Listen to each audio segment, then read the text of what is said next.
So hello everyone, कैसे हैं आप सभी। तो in this video will be starting the contract of indemnity. काफ़ी इंपॉर्टेंट टॉपिक है, ठीक है।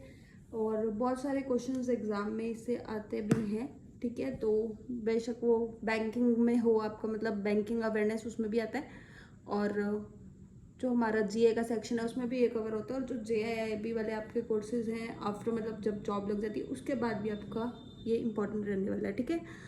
तो कॉन्ट्रैक्ट ऑफ इंडेमनिटी क्या चीज़ है? सबसे पहली बात है, ये कंटिंजेंट कॉन्ट्रैक्ट है, ठीक है। कंटिंजेंट क्या होगा वो अब आपको आगे आके समझ में आएगा, ठीक है। देखो, कॉन्ट्रैक्ट ऑफ इंडेमनिटी क्या है बेसिकली, इसमें क्या होता है, वन पार्टी, एक पार्टी है, वो प्रॉमिस कर रही है दूसरी पार्टी को कि अगर कोई लॉस हुआ तुम्हें हमारी वजह से या फिर हमारे कंडक्ट की वजह से, ठीक है, तो हम उस लॉस को गुड करेंगे, मतलब will bear that loss, will pay for that loss, ठीक है।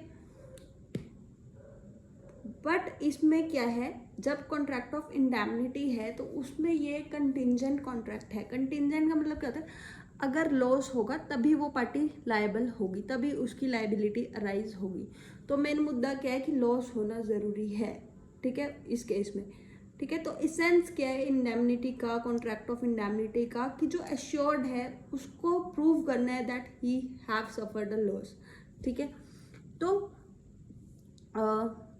जैसे हमारा सपोज करो हमने कार इंश्योरेंस कुछ किए, या फिर हमने कुछ भी इंश्योरेंस लिए, ठीक है। तो वो सारे कॉन्ट्रैक्ट ऑफ इंडेमनिटी हैं, ठीक है। जैसे हमारी कंपनी है कोई भी, ठीक है, वो कह रही है कि अगर तुम्हारा जैसे एक्सीडेंटल इंश्योरेंस है सपोज करो, ठीक है, हमने मतलब पॉलिसी ली हुई है कुछ पर्सनल एक्सीडेंटल इंश्योरेंस या कुछ भी, हमारी मतलब डैमेज हो रहा है कार को, या हमें उसकी वजह से कुछ डैमेज हो रहा है, ठीक है, तो company will make good that loss. हम प्रूव करेंगे कि हमें लॉस हुआ है, तो जो हमारे इंश्योरेंस कॉन्ट्रैक्ट्स हैं वो सारे इसी के अंदर आते हैं, that is contract of indemnity. But main क्या है, हमें प्रूव करना that we have suffered a loss. तो इसेंस क्या है इसका, to suffer a loss only then जो कॉन्ट्रैक्ट ऑफ इंडेमनिटी है वो वैलिड होगा, ठीक है।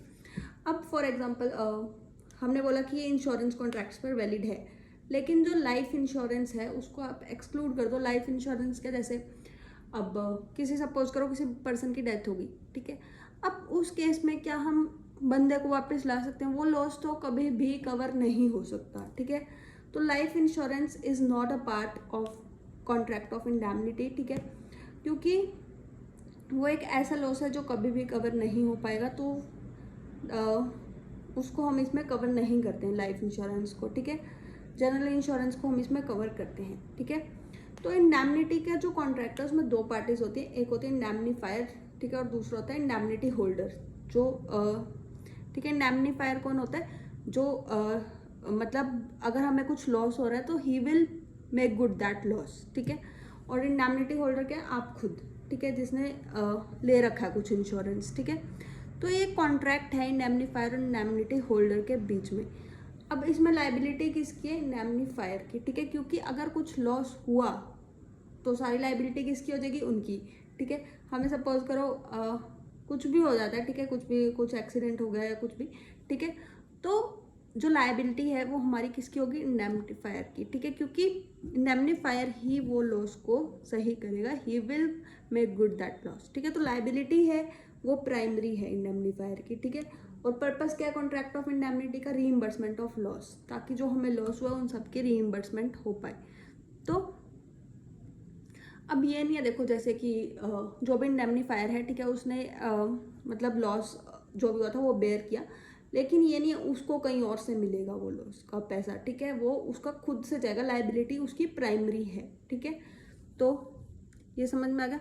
अगर गारंटी की बात करें तो गारंटी में क्या होता है, पहले अगर जैसे सपोज करो ए ने बी को गारंटी दी है, ठीक है, कि अगर मतलब ए और बी के बीच में कॉन्ट्रैक्ट था, सी गारंटर है, ठीक है, कि अगर ए ने बी के पैसे नहीं दिए तो मैं पैसे दूंगा, ठीक है। तो प्राइमरी रिस्पॉन्सिबिलिटी तो ए की है, ठीक है, कि ए पैसे देगा, अगर वो नहीं देगा तो फिर सी आएगा पिक्चर में, ठीक है। तो उसमें जो लाइबिलिटी है श्योरिटी की, मतलब गारंटर की, वो सेकेंडरी है। बट इंडेमनिटी के केस में क्या होता है, जो इंडेमनीफायर होता है उसकी लाइबिलिटी प्राइमरी है, ठीक है, उसने ही देने हैं पैसे, वो किसी थर्ड पार्टी से रिकवर नहीं कर सकता, ठीक है, समझ गए। तो ये है हमारा कॉन्ट्रैक्ट ऑफ इंडेमनिटी, ठीक है। अब ये जो हमारा लाइबिलिटी है इंडेमनीफायर की, कि इंडेमनीफायर लॉस पे करेगा, ये मतलब इसके लिए इंडेमनीफायर रिस्पॉन्सिबल है। तो इसके लिए क्या ज़रूरी है कि जो हमारा लॉस है वो एब्सोल्यूट होना चाहिए, पक्का मतलब होना चाहिए कि लॉस हो ही रहा है, एब्सोल्यूट होना चाहिए, सर्टेन होना चाहिए कि लॉस होगा ही होगा, ठीक है। तो यहीं पे एप्लीकेबल होता है हमारा contract of indemnity. For example banks के केसेस में कैसे ये इसकी एप्लीकेशन है, सपोज करो फॉर एग्जांपल कोई बंदा है, ठीक है, वो एफडी लेके आया अपनी, उसकी ओरिजिनल एफडी जो हम देते हैं जब एफडी करते हैं वो खो गई, ठीक है, एफडीआर की जो रिसिप्ट थी वो उसने खो दी। अब वो अपने पैसे लेने आया, अब हम उसको मना थोड़ी करेंगे, ठीक है, लेकिन उससे क्या करेगा बैंक, इंडेमनिटी बॉन्ड जो होगा वो साइन करा लेगा, ठीक है, कि हाँ अगर कोई आपकी जगह इसके बाद ओरिजिनल लेके आ गया, ठीक है, तो हम क्या करेंगे, आपसे वो पैसा रिकवर करेंगे, ठीक है।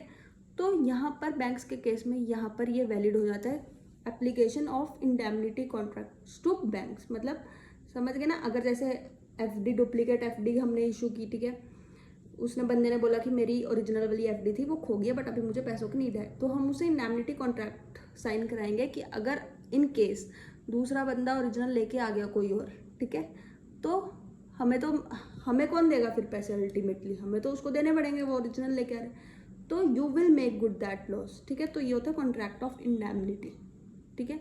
तो बेसिकली जो कॉन्ट्रैक्ट ऑफ इंडेमनिटी है, ठीक है, उसमें क्या है, एक पार्टी है वो कंपनसेट करती है दूसरे को अगर कुछ लॉस होता है, तो that is contract of indemnity, ठीक है। सपोज करो ए ने प्रॉमिस किया था कुछ गुड्स डिलीवर करनी है बी को, ठीक है, बट ठीक है, तो सी कैसे होगा, C comes into picture and he promises to indemnify B's losses, ठीक है। मतलब अगर ए ने गुड्स नहीं भेजी है बी को, ठीक है, तो उस केस में कौन रिस्पॉन्सिबल होगा, किसकी लाइबिलिटी होगी, सी की, ठीक है। तो ए ने जो प्रॉमिस किया अगर वो फुलफिल नहीं करेगा, मतलब वो डिलीवर नहीं करेगा गुड्स, तो कौन देगा उसको पैसे, कौन देगा, कौन लॉस को बेयर करेगा, सी, ठीक है।